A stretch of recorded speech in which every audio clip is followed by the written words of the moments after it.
Don't forget, this show is brought to you by pscoco.com. Phoebe Sod is an independent curator with the Cocoa Exchange. The Cocoa Exchange is formerly known as Dove Chocolate Discoveries, and they make the finest silky smooth chocolate because the products start with the best cocoa beans, which are tested for quality and flavor by expert technicians. The Cocoa Exchange offers not just premium chocolates, but anything from sauces and spices to brownie and cake mixes, and even coffee and martini mixes. If you wish to treat yourself or someone you love to a sweet and tasty gift, then the Cocoa Exchange is the brand for you.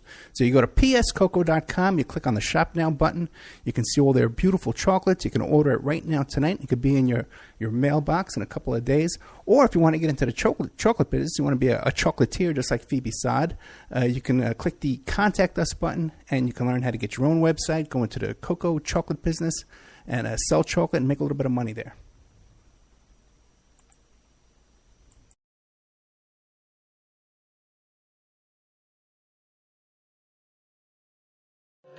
The dark days are done, and the bright days are here. My sunny one shines so sincere. Sunny one so true. I love you. Thank you, Doc. Our next guest is one of those rare talents who has something to say and can say it funny. He's a writer-performer on the new Laugh-In and one of the most popular, outspoken, and entertaining personalities on the local news here in Los Angeles. He's won a half a dozen Emmys as a film critic and host of his own shows. Let's welcome Mr. John Barbour, right over there. Thank you. This is John Barbour. That was Sarita once again singing Sunny with that gorgeous voice, and that was Francis Sinatra the night he took over the Tonight Show and had me on as one of your guests. I am talking to you live from Los Angeles, California, where on Thursday night we debuted our film, The American Media and the Second Assassination of President John F. Kennedy. It is May 29th, which is not only Memorial Day, it is also the day of John F. Kennedy's, the celebration of his 100th birthday, and it was sort of fitting that it would fall in Memorial Day because he, unlike George Bush, served in the military on a PT boat called 109. It was made into a really interesting movie with Cliff Robertson. I am down here, as you know, for the opening of the film. Being John Kennedy's 100th birthday, if you go up onto Facebook, anybody's page, you will literally see thousands of tributes to murdered President John F. Kennedy. 95% of those are from women. So that is one thing, if he is up in heaven, that would make him extremely, extremely happy. But there's one thing that doesn't make me so happy, and that's this thought. Since the murder of John F. Kennedy, that was solved by Jim Garrison when he arrested Clay Shaw in 1967, and he had his investigation not only sabotaged by the government, but the fake media. Garrison said some in the media aided the killers before Dallas, and all of them, as you will see in the film, protected the killers after Dallas. Every single solitary political scientist in this country, sociologist, has pointed out in their universities and to their students that since the murder of John Kennedy on November 22nd, 1963, America has ceased to be a democracy. They all say it's now an oligarchy. That oligarchy is a house of cards, and it's peopled by card sharks. And as FDR said when he wanted to save us from the Depression during the 30s, an economic depression, well, now we have an injustice depression in America. And to paraphrase or quote FDR, we indeed need a new deal. When the film opened, it had a sold-out opening night to Pacific Radio. The following day, we received an extremely dismissive review from the LA Times. The critic he literally dissed the film and dismissed the film by saying, well, John Barbour's brought up the usual suspects. Well, of course I'm going to bring up the usual suspects. It's the CIA, but this time it includes the protectors, the media. And he dismissed me as being nothing but a curmudgeon with a grudge. Well, folks, he's right there, because I do have a grudge. I have a grudge against uninformed writers who are critics for mainstream media, like this fellow. There are hundreds of facts in the film, and he couldn't find one fact to refute, so he just ended up dissing me. However, scores and scores of people who saw the review came to see the movie. And one of the reasons they came to see the movie is because they heard me talking about it on my guest show. On 2 or 3 shows that I did, including Black Op Radio with Len Osonic, people heard it. Donald Trump didn't just defeat Hillary Clinton. He defeated the mainstream media, which supported Hillary. He succeeded because of social media. This movie is succeeding because of social media and the Internet. And one of the gems of the Internet is the man who is my guest tonight. He was one of the hosts, Art Bell. Art Bell, when he had the Coast to Coast show, had 5 million listeners. George Noory took over the show, and now they've lost 80% of their listeners. The only time they didn't lose listeners was when my guest was hosting on a Saturday night. He has, aside, I told him when I was on his show that there are 4 great voices. As somebody who's interested in show business and theater, I've always been fascinated by male voices. And of course, they were Richard Burton, one of the greatest actors who ever lived if he hadn't become a celebrity and married Liz Taylor. And then, of course, there was Orson Welles, War of the World. And when I was a young man, it was Lorne Greene, who came down here and ended up being Ben Cartwright on Bonanza. They're all gone now. But the last remaining beautiful male voice in America, with one of the most interesting and most listened to shows in all of the world on the Internet, is my guest tonight. And I have to publicly thank him, because he's one of the voices that keeps bringing people in to see my movie. And I must tell you, folks, those people who see the movie absolutely love it. And I would like to publicly thank and welcome John B. Wells, the voice of America. John, thank you so much for being here. John Barbour, thank you so much. And happy birthday to President Kennedy. Indeed, happy birthday. I have a lot of... I was 30 years of age when he was murdered, John. Do you remember where you were, what you were doing, and if you want to, how old were you when he was murdered?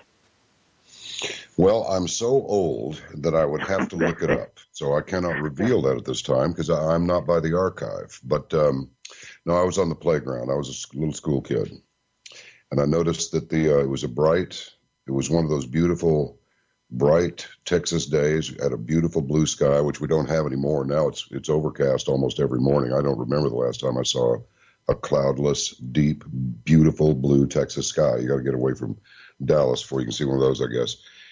But the sun was shining, and we were at recess, or in Texas we say recess. Everybody else says recess. And the bell rang early. And I thought, I wonder what's going on. My dad was just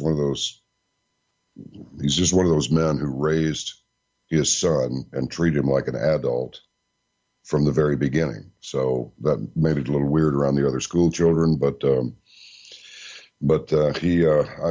wasn't wearing a watch in those days, but still I knew that the bell had rung early because I just have and even today I've got a pretty good clock for minutes and seconds and hours. But anyway, I don't mean to inject any braggadocio here, but when we went in, Mr. Young made the announcement over the public address system that was connected to every classroom that the president had been wounded in Dallas. And I said wounded. That doesn't sound good. And then class was going to be dismissed, and so we left and went home early. And when I got home, my dad, a Pearl Harbor veteran, retired chief petty officer, retired because he left the Navy in 45. He was sitting at the table with his. He wasn't tense, but his hands had been formed into fists, and he had one on either side of his head, and he just sat on the table like he was never the same. He was never the same. He really wasn't. My dad was an interesting man, very interesting. More I cannot really say, but over the years I've suspected that was an unusual reaction, even for him. Dad was just, they didn't make him as tough, let alone tougher than Dad. He was about 175 pounds his whole life, 6'2", and just a brilliant thinker, brilliant analytical, legal mind, and a charming man who could absolutely converse with anybody. You said one of the most interesting things about your father that really struck home with me. You said that he talked to you always as an adult. You know, one of the dreadful things that I remember as a child, and I mentioned to you when I was on the show with you, I came from a severely dysfunctional family long before it was popular. And my father in 1939 ran away to the peace and quiet of World War II, enlisted in the Canadian Army. But I remember when he and my mother, they were big beer drinkers, and they would have these parties in the house, and they would talk to one another like that, like you were talking to me. But once they turned to talk to me when I was 5 or 6 to get out of the room, they would talk to me like I was a child. And I sensed, hold it, why are their voices changing when they talk to me? So when I accidentally became a father, because I didn't want to have a child because I wasn't sure what kind of father I was going to be. But when I became a father and it literally changed my life, it was the most wonderful thing that ever happened to me, because I stopped thinking about my life and started thinking about my son's life, Christopher. I talked to him exactly the same way that your father talked to you. Now, when you got older, did you always have sort of an interest in John Kennedy and what happened to John Kennedy? Or did it just happen all of a sudden when you read something or you saw something? No, I had a lingering interest in the John Kennedy assassination. By the way, congratulations on the success of your film. I think it's fantastic that you did it, and I'm not just blowing sunshine at you here. I'm really, may I just say that I'm very proud that you have done this, and I'm even more pleased that you got the response that you did, and because it is a good movie, somehow I'm just not surprised that the unqualified misfit excuses for people who claim, it's one thing if you call yourself a film reviewer. But it's quite another thing if you are so completely consumed with yourself that you refer to yourself as a critic. So that means you're going to criticize it, which by definition is not a bad thing, but by implication, it's immediately negative. Typically, when I get a good review on a movie, I'll go and see it. For example, I can. What was that? Oh, yes, I know. Manchester by the Sea. Yes. Put my ration over there. But if somebody says, "Oh, it's a terrible movie, don't bother, don't go see it," you go and see it, and it's actually a pretty good movie. So I heard once upon a time that the movie critics and theater critics are frequently really bad sports writers who somehow maintain a job at the paper. So don't let it get to you, pal. I saw Manchester by the Sea. It's an emotionally deep film, and it's very, very moving. And if you don't have the heart to sit through something that looks very real, the one thing that disappointed me about the advertisements about the film is they never mention in the film that it's a story of a fellow who accidentally burns down his house and and burns his children alive, and then has to live with the results of that. So I had a woman call me and say, John, you must go see this film. It's so moving and it's so real. So I decided I stopped being a critic because I had seen 1,000 movies for the 10 years I was the critic at LA Magazine and the 5 years at NBC. So I never went to the movie. But because she was so passionate on the air about going to see it, I saw it. So I didn't know what to expect. But I was literally stunned in the middle of the movie, or about a third of the way through the movie, when I discovered why the guy was so depressed, and he had to overcome that depression. And the wonderful touch in the film is he has to take care of his 16-year-old nephew. And the byplay between the two of them is so wonderful and so real. So if anybody would like to see a real movie about real people and have a strong heart and a strong stomach, go to see Manchester by the Sea. Yeah, it's sort of in sharp contrast to the older movies where, unless you start getting into some of those dark roles that people like Fred McMurray did, like Double Indemnity for starters. Oh yeah, Barbara Stanwyck, Double Indemnity. Fantastic. Yeah. I've seen them all. You can mention anything, and I've seen them all. And speaking of movies, one of the last things I asked Jim Garrison when I interviewed him, it was September 5th, 1980, when the interview was over. And, sometimes, John, people can say things to you rather than showing you the facts. Like Mr. Garrison showed me the death certificate signed just after 1 o'clock by Dr. McClellan that it was a gunshot hit to the right temple that killed him. And you cannot find this death certificate in any of the exhibits, as you cannot find John Kennedy's brain. But when I was leaving, I said, Mr. Garrison, you're a very, very conservative person. You're politically unconnected. You were in the military, I believe a lieutenant colonel in the reserves. You were an FBI agent. Whatever made you think you could take on the federal government? And John, without missing a beat, he smiled and he said, John, I guess as a kid, I saw one too many Frank Capra movies. Well, that was me. That was me, and that was you. We were raised on that stuff as kids, So that's why I fell in love with America, because their movies kept me company when I was an orphan in Toronto at the Manor Theater looking at them, and that's why I came down here, and I'm thankful I did. Anyway, do you have any remembrance of John Kennedy when he was in office, and you obviously were too young, but as you saw films of him when you were older, was there something you read about him or something that you saw about him that particularly impressed you?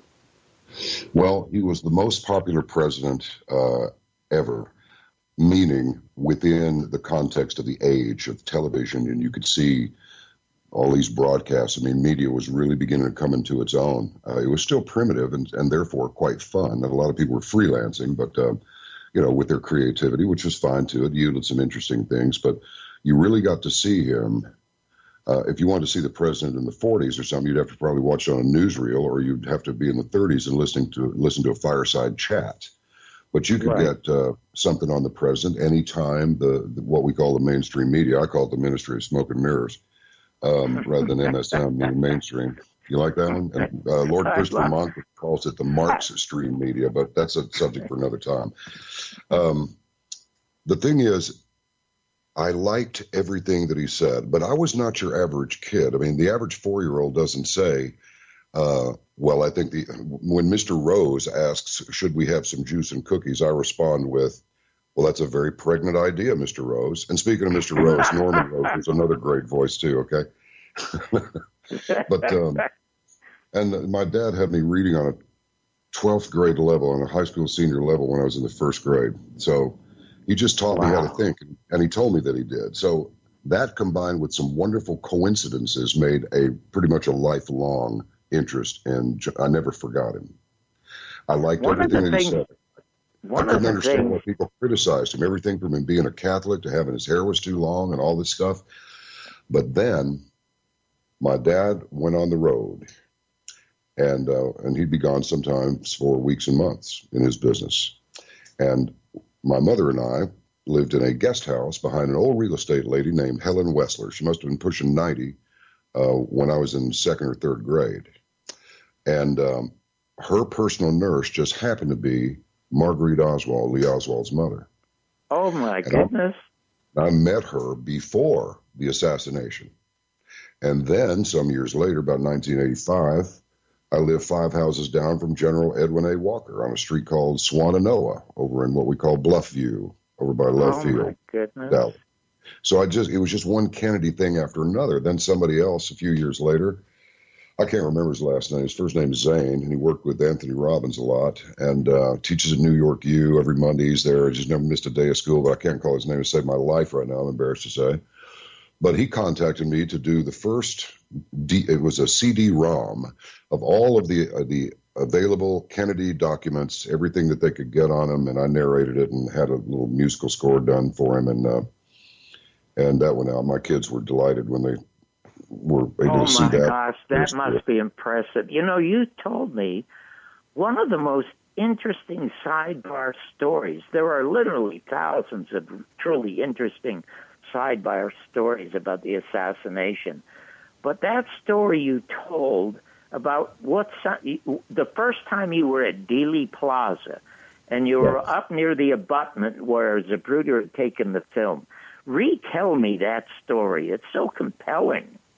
All right, and I'll streamline it in the interest of time. It went like this. Oh, and I forgot to mention, whenever the movie JFK starts and you hear the narration about the president being taken to Parkland and all that, that's me. But that's great. But you will not see my credit on there because I was supposed to be playing Dan Rather, and an article came out of the Dallas Morning News, and the title was, "Why do Dan Rather and Oliver Stone hate each other so much?" And I thought, when I didn't see my credit there, I thought, I think I just got a hint as to why my credit's not on there. So anyway, it's not, but that's me. What happened was I had run out of gas on my Harley. I was a rock and roll disc jockey in those days, and a guy on an identical motorcycle, except for the carburetor, said, "What's up?" And I said, "I'm out of gas." He goes, "I'll be back." I didn't know this guy from a bar of soap. He went up and got some gas, came back, and I thanked him and invited him to come down if he wanted to see the studio, because it was a famous rock and roll station. It was called the Zoo, 98 FM in Dallas, Texas, and I worked there at the time. And he came over like the next day or the day after. I was surprised, really, how fast he got back in touch. And he said he wasn't really interested in going up to the studio, and I could kind of see that anyway. So he said, I'd really like to go over to the school book depository. And I said, "Well, it's right over there. Let's just go." So we rode our bikes over. It took about 1 minute to get there, parked our bikes behind it, and walked up from behind the building. In those days, this would have been about 1981. Yeah, it was 81. Absolutely, it was 81. And we pulled our bikes behind it. No big deal. No problem getting in. It was just an old building with a parking lot behind it, blacktop parking lot. And we walked from behind the building, or actually the side of the building, the side that would be facing the triple underpass. Walked up beside that, at the back corner of it from the street. And the first thing I noticed was that the stone balustrade that goes across the triple underpass came back up toward the school book depository building and terminated in about a 10-foot by 10-foot little garden area with a little piece about 2.5 feet wide cut out of the balustrade so you could walk into it. It was just taken out at one of the corners. But what alarmed me was on the floor of this thing, and look, folks, and John, you have only my word for this, but you have it. And I was stupid enough to use my real name on the air, so I can run, but I can't hide, okay? This is a true story. On the floor is a 2.5, maybe 3 foot, it was large, square hole with no cover right in the middle of this thing. And I thought, somebody could walk in here at dusk or maybe dark and just go, wow, all the way to the bottom, No cover, no safeguards of any kind, just a hole on the floor in the shape of a square with about a little over 1 inch thick U-shaped iron rungs sunk into the wall of the shaft, which went down a long way. I dropped gravel down there, and I couldn't even hear it hit the bottom. And as I was up there in this area, I thought, why has nobody ever mentioned this particular place? I mean, what is this?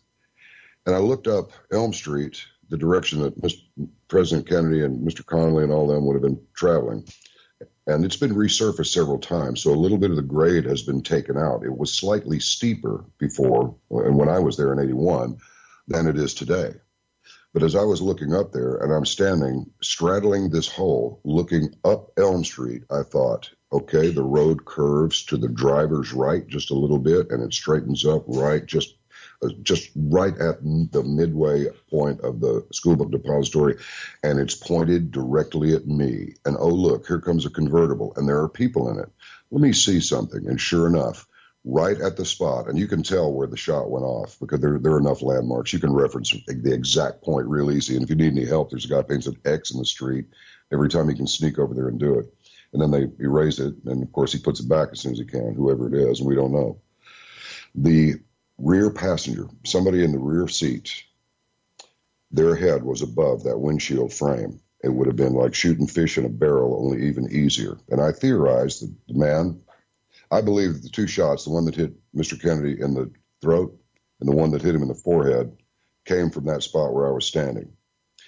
I think somebody came up with the rifle already cocked, a bolt action, or maybe, who knows, maybe a semi-auto. I suspect it was a 270, and I believe that just intuitively because, or based on intuition rather, because Jimmy Hoffa kept popping off about wanting to shoot somebody and use a 270. He specified 270, which was the post-World War II kind of hot rod cartridge because it's a neck-down 30-06, which is what all the 30 caliber weapons, whether it's a machine gun or the Garand or the Springfield. In fact, it is the 30-06 Springfield. So I'm thinking, you come up this shaft, you've got the rifle slung on your shoulder, you come up, you on your radio, the guy says, get in position, 100 yards. He's at the corner. And we know that the car slowed down, don't we? Yes, we do, because we can see it. And Abrams Zapruder's hand was so steady. You'd think this man had a Steadicam rig. Now, I don't know about you, but if I'm filming somebody driving by and it happens to be the President of the United States and gunfire goes off, I might wiggle the camera a little. But that's just me. You certainly would. Now, didn't you try to go back there at one time to rediscover that? Yes, sir, I did.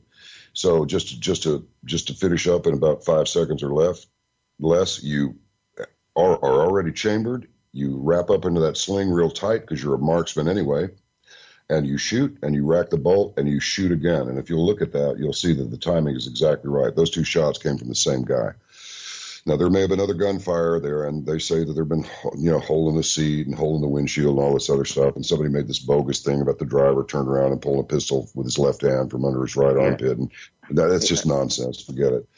But here's the thing. I went back after, in 1985, I believe it was, or maybe...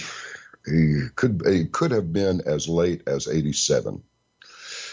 I'm thinking it might have been 87 because I moved to another place in 87. So, 86 or so.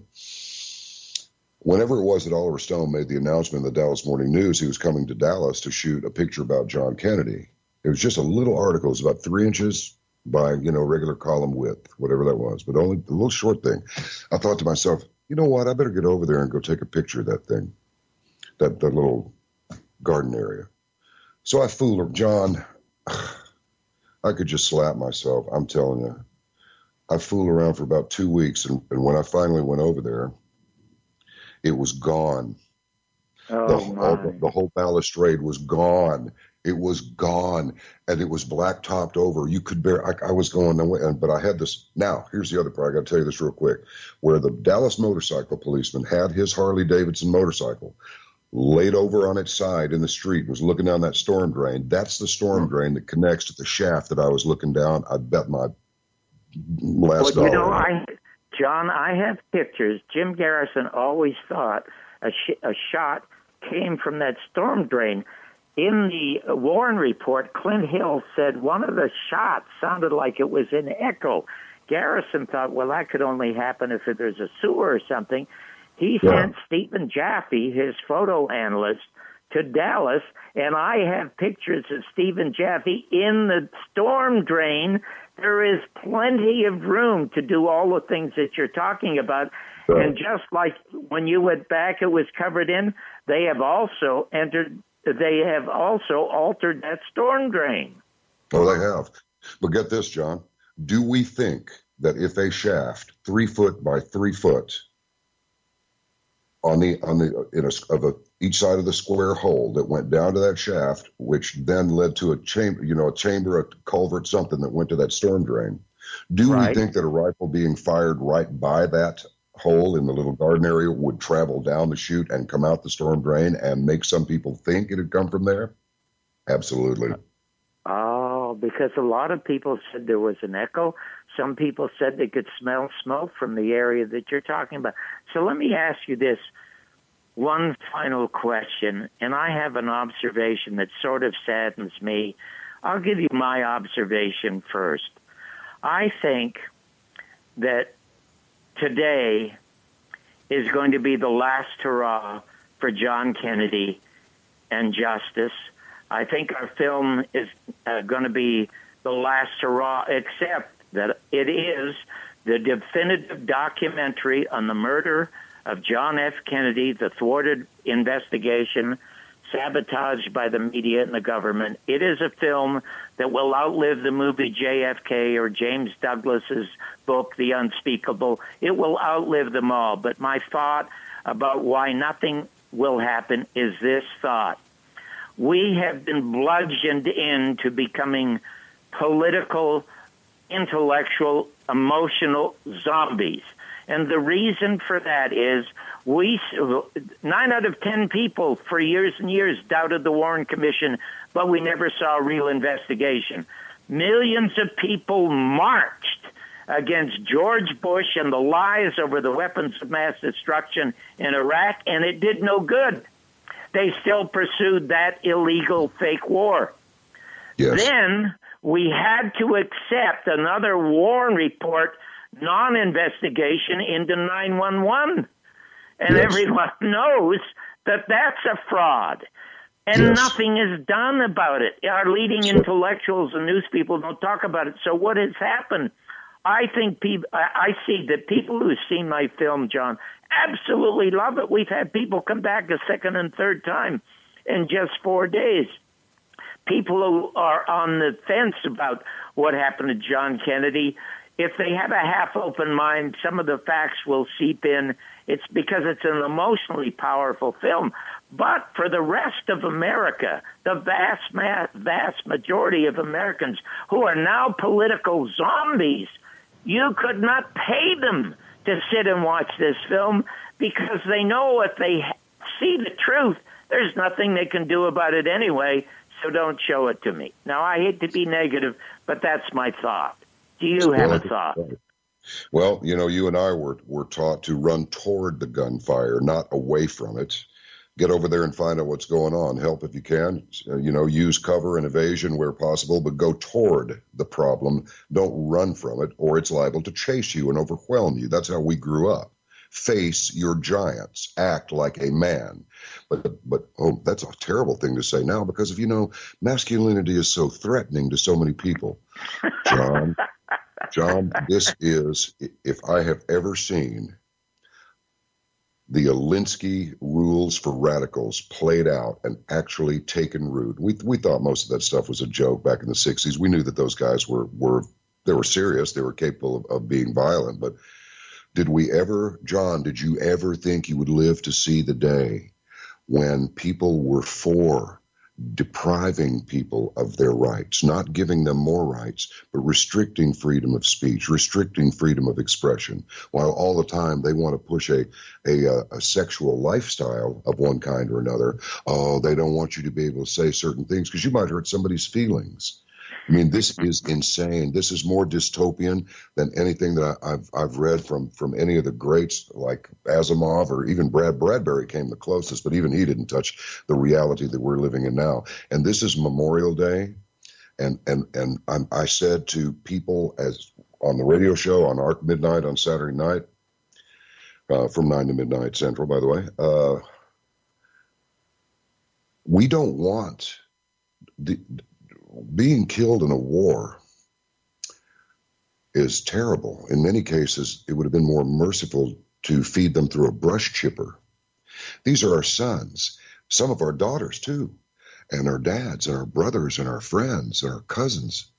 And who are these people to send us into these undeclared wars? What, for God's sake, what has happened to the American spirit, the love of liberty and of truth? And I'll tell you this, John Kennedy came from money. Bill Clinton did not. Harry Reid did not.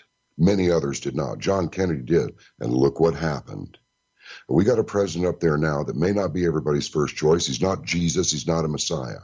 But he is a man who is successful. He has a beautiful family and a beautiful wife. And with his own money, he became president of the United States, and Hillary Clinton still won't give it up. And because he is a self-made man, he is not going to kiss the boots of the so-called global elite. I ask everybody, if you love this country, you don't have to love Mr. Trump. You don't have to love me. If I wanted people to love me, I'd have become a vet. You support this president because your freedom is in jeopardy. And if you want to see how stupid it could look at some of these shows like The Handmaid's Tale. Now, that's an extrapolation, and it's weird. But people will get it. When a government becomes oppressive, what happened in Europe during World War II, that's not just pictures in a book. Look at Fury sometime with Brad Pitt. That's warfare. That kind of stuff really happens. I gotta tell you, John, it's really interesting that you mentioned Trump, because whether you like him or don't like him, he has in his hands right now the authority to either release, as Congress mandated this fall, to release some remaining documents about the assassination of John Kennedy, or to suppress the release. And that's really interesting what will happen. John, I want to thank you so much for coming here. Thank you so much for doing the show that you do. Honest to God, the B must stand for blessing, because you are a blessing to us. Thank you again. A wonderful, wonderful, wonderful life to the rest, to your family, your friends. And I understand you're getting married shortly. Yes, I am. Yes, I am. Well, congratulations. I can't thank you enough. And I'm telling you, the people who listen to my show, and there are quite a few of them, thankfully, they absolutely were thrilled when they heard that I was going to be on your show and you were going to be back here on John Kennedy's birthday. So thank you again, my friend. You were so much fun. Thanks for coming on Caravan to Midnight. And like I tell everybody, John, if I suddenly drop off the scope, just come to caravantomidnight.com and you'll find me in one form or another. Thank you so much, John. Have a terrific night. God bless, John Barbour. Bye-bye. Bye-bye. We'll be right back with Joe Satilli. Great music from all the greatest performers from sunup to sundown. How do you keep the music playing? At last, well, beyond the sea. Then, great talk all night.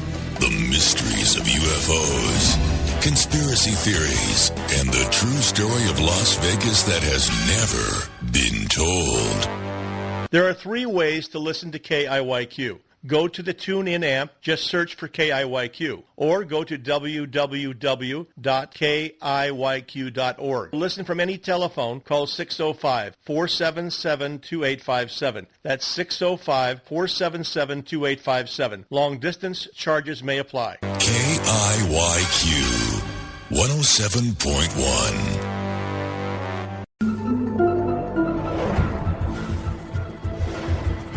Hi, this is John Barbour of John Barbour's World every other Monday at 5 p.m. Pacific right here on VBS Radio. I'm telling you about a terrific show, The New Criminal Minds, with outstanding actor Gary Sinise, called Criminal Minds Beyond Borders. A tough drama about a special unit of the FBI involved in protecting Americans who are beyond borders. It follows the regular Criminal Minds, airing every Wednesday at 10 p.m. Eastern, 9 Central. Don't miss it. Gary Sinise is outstanding.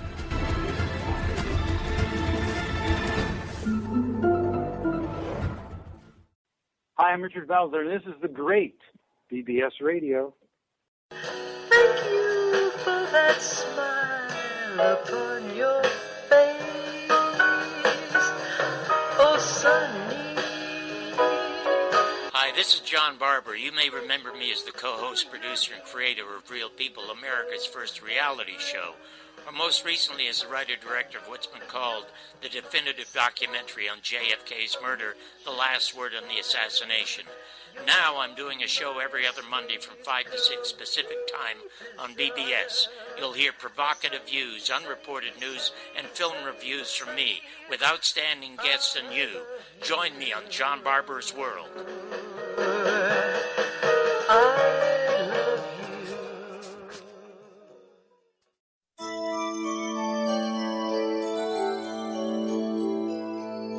You're listening to BBS Radio. If it's not mainstream, it's on bbsradio.com.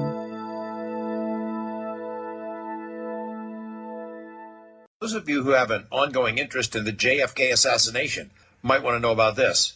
TV producer John Barbour. He put together a dream team of JFK researchers, including Coast regular Jim Mars and world-class JFK writers Dick Russell and Joan Mellon. They all got together at UNLV in front of a live audience. They had a screening of Barbour's terrific and I'd say historic film based on interviews with prosecutor Jim Garrison of New Orleans. And then after the film was shown, the experts all talked about the latest JFK theories and evidence. It's now out on a DVD. Terrific stuff. I'm George Knack, Coast to Coast AM. Welcome back to John Barbour's World. This is John Barbour, and I'm talking to you from a motel room. It's called the Beverly Inn Boutique, and I must tell you, folks, boutique is a French word for dump. And the only reason I stayed here is because I put so much money into the film.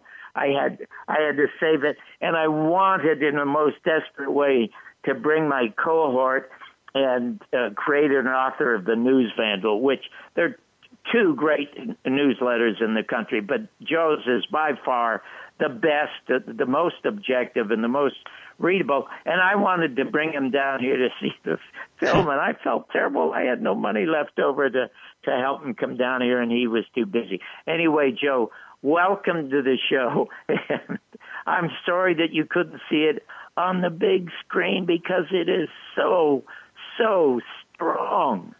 Well, there obviously it's getting great reception, and if you don't know, talking to the listeners, there is a website, right, that people should go to that's out there on just a regular website. Also sign up or at least follow the Facebook page, Second Assassination of John F. K., right, the media and the Second Assassination. And those are things that if we should get some links up, at least on BBS, if not, if everybody goes to your John Barbour's Facebook page, they can get to those two pages so they can get updates because it's being shown now in L.A. It's going to go to New York, right, John? Yeah, it opens June the 9th in New York. And surprisingly, we've done no publicity or promotion there, but when I called there to find a boutique where I could stay close to the theater, the guy answered the phone, said, "Is this John Barbour?" I said, "Yes." He said, "You're coming here?" And I said, "Yes, I'm going to go do Q&As. And he said, "Oh, how wonderful. We're already getting inquiries about your film." So that thrills me no end. Yeah, and that's I great. heard of there's a very prominent professor in New York by the name of Mark Crispin Miller who said he's bringing a half a dozen people. We had 2 people show up here. One has written a monumental bestseller called Best Evidence. That was David Lifton. David Lifton showed up the other night just on his own, engaged in conversation, and then we went to Cantor's afterward and had from Kreplik. And then there have been 3 real heroes in the research community, and of course you'd have to start with Mark Lane with Rusted Judgment in print, then Mae Brussel on the air. The one who is the heir to that now, very close friend of Oliver Stone's, is a guy named James or Jim DiGiunio. He has a site called kennedysandking.com. He has come twice to see the movie. He said, "John, I saw and learned things I didn't know, and I know a lot." So if he reviews it or David or whoever does, and we put it up on the site that you suggested, we will be like Trump. We'll conquer the world with social media. As a matter of fact, I entered it in the Moscow Film Festival because I want Putin to do for me what he did for Trump. So anyway, if you John, I want to actually ask you something, because here's the thing. If you haven't seen John's first film, The Garrison Tapes, it's basically the autopsy of the assassination that Humes and Boswell never did, right? I mean, it really, if you want to know the details of how the assassination worked, what happened, it is a must. It's square one. That's square one. The second part is the wonderful follow-up, which I think has not just you recounting some of what happened in the first film, but also expanding on that, giving Jim Garrison more opportunity to speak, and then your reflections as somebody who's spent a lot of time not just looking at the assassination, but fighting to bring it public and to bring details public. And so a lot of people who listen actually know a lot of the details, or they're interested in the details, but I wanted to ask you, because here we are on the 100th birthday of John F. Kennedy, and he was a man. He was a human being. And not just he was a man and he was a human being, but he wasn't just an event that was a scar on the psyche of the American people, but he was a president. And there's a reason why the psychic scar he has left has been so deep. And it's not just because of the glamour of his wife and Camelot and all that, but because he was a specific human being in a specific role at a specific time in an office that he was able to do some incredible things in a short period of time. I always come back to the Cuban Missile Crisis, which I think is one of the amazing examples of leadership in the 20th century.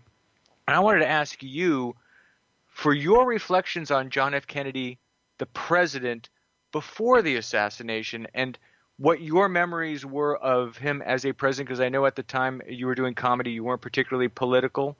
I was just wondering what your reflections are on his presidency here on his 100th birthday. What a great question, because the truth is I was never ever political. I loved him. First of all, he was the only president ever, because of his manner, the only president ever who made emotional contact through the camera lens.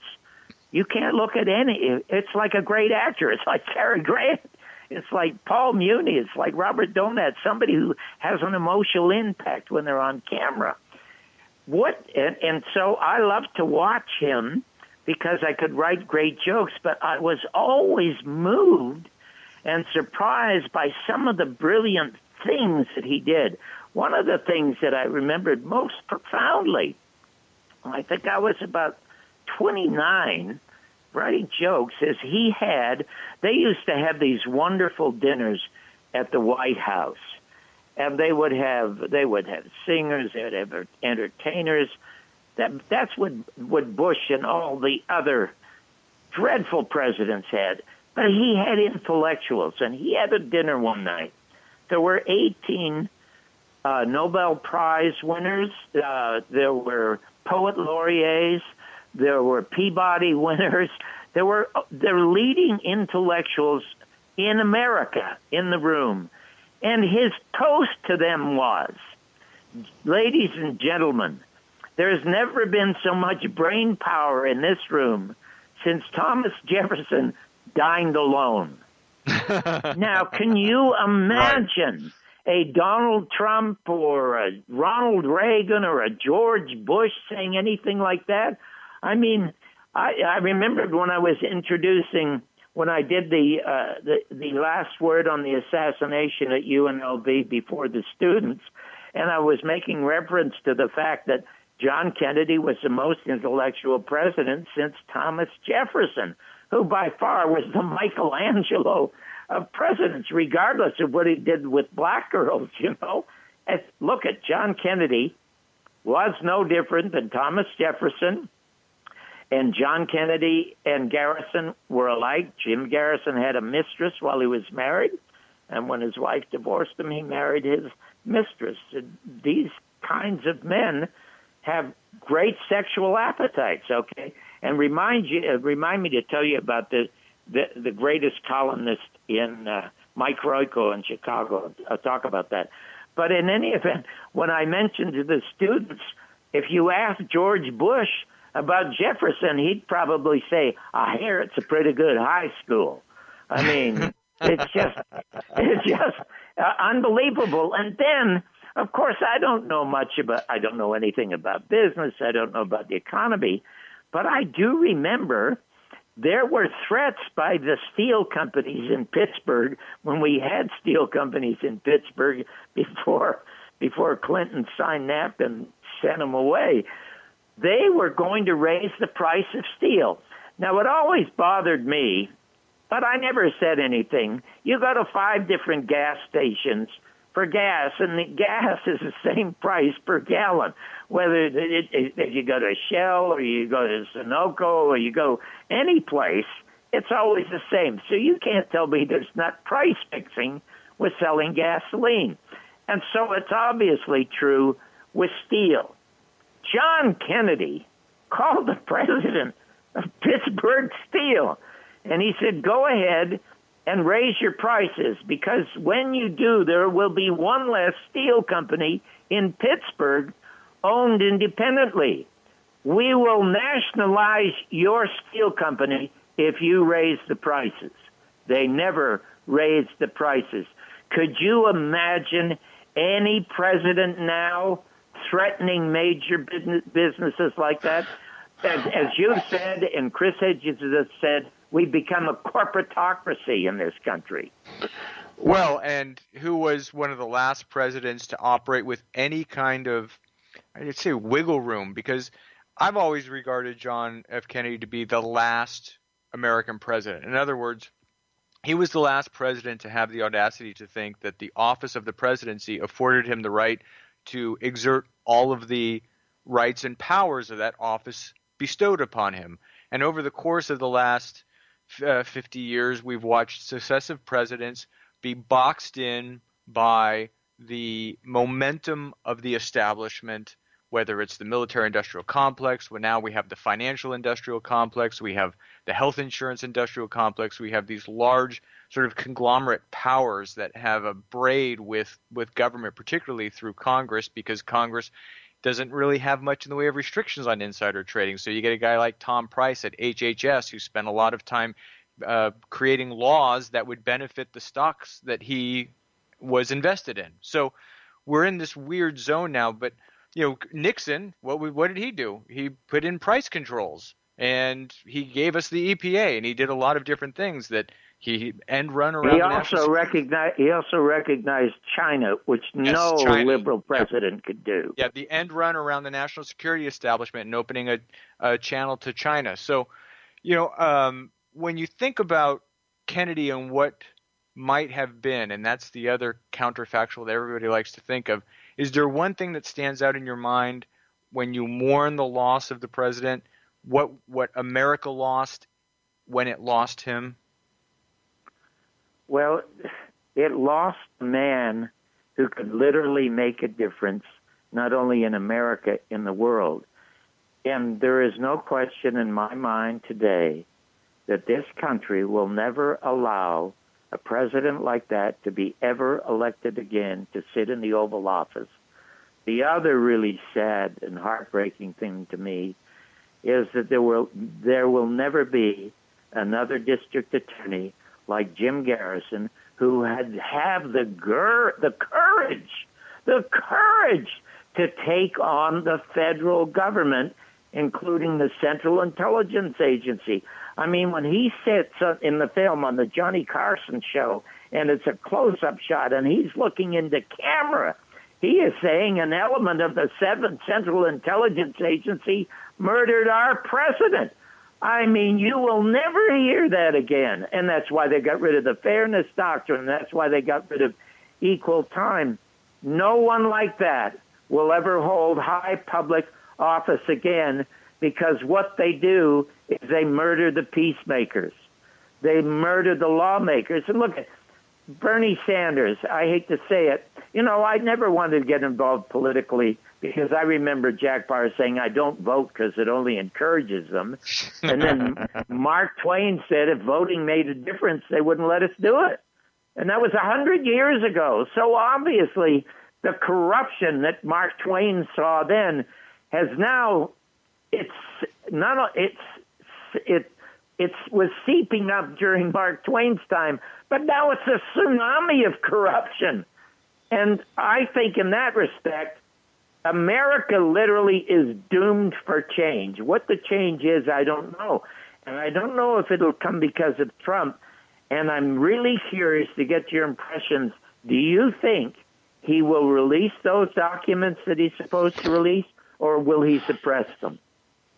You know what? It is such a wild card because if there is something in those documents that is damaging to the intelligence services, I would assume that would be something he would want to do simply for the sake of doing it. Do I think that Donald Trump is interested in the getting to the truth of what happened? I really think it doesn't really matter to him whatsoever. If it's a political cudgel that he can wield, he would be willing to do that. And frankly, I wouldn't care why he did it as long as it's done. That's the only thing that matters to me. You know what? I think you're right, Joe. And again, I want to thank you so much, first of all, for the fabulous news vandal. I want to thank you for your contribution to the film. And before we sign off and say goodbye, please tell us when we can hear you again, and please tell us where we can get your news vandal. Well, I will be on the Ocelli Effect. I'm there every Tuesday from 6 to 7 Pacific time. Then I have Inside the Headlines I do at 2 o'clock on Crew FM, and you can listen to that online. That's every Friday. That's 2 p.m. Pacific. And you can just go to newsvandal.com, and a little box will pop up. You can sign up. But I would like to implore everybody listening, get to John Barbour's Facebook page. Through that Facebook page, you can get to the various websites, particularly the Facebook group for the second assassination. That's where you're going to get all your updates, because right now, showing in L.A., it's going to go to New York. But after that, it's going to hit the film festival circuit. But very, very soon, it's going to be available to everybody. And you want to be on top of that so you can see it as soon as it's available, whether it's going to be over the internet or in a theater near you. That's where you're going to get your updates. So get to the Facebook page so you can and follow it so you can get the latest information on where you can see John's new film. Joe, thank you. We'll talk to you in 2 weeks. Ladies and gentlemen, thank you so much for listening. I want to thank Mike Kim, my producer, without whom I could not do this show. As Ed Murray used to say, good night and good luck. You're my spark of nature's fire. You're my sweet, complete desire. A sunny, sunny, sunny, sunny, sunny. I love you.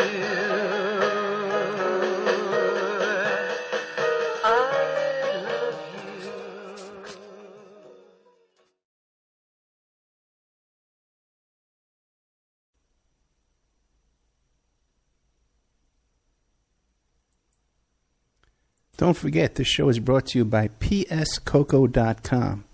Phoebe Sod is an independent curator with the Cocoa Exchange. The Cocoa Exchange is formerly known as Dove Chocolate Discoveries, and they make the finest silky smooth chocolate because the products start with the best cocoa beans, which are tested for quality and flavor by expert technicians. The Cocoa Exchange offers not just premium chocolates, but anything from sauces and spices to brownie and cake mixes, and even coffee and martini mixes. If you wish to treat yourself or someone you love to a sweet and tasty gift, then the Cocoa Exchange is the brand for you. So you go to pscoco.com, you click on the Shop Now button, you can see all their beautiful chocolates. You can order it right now tonight. It could be in your mailbox in a couple of days. Or if you want to get into the chocolate business, you want to be a chocolatier just like Phoebe Sod, you can click the Contact Us button, and you can learn how to get your own website, go into the cocoa chocolate business, and sell chocolate and make a little bit of money there.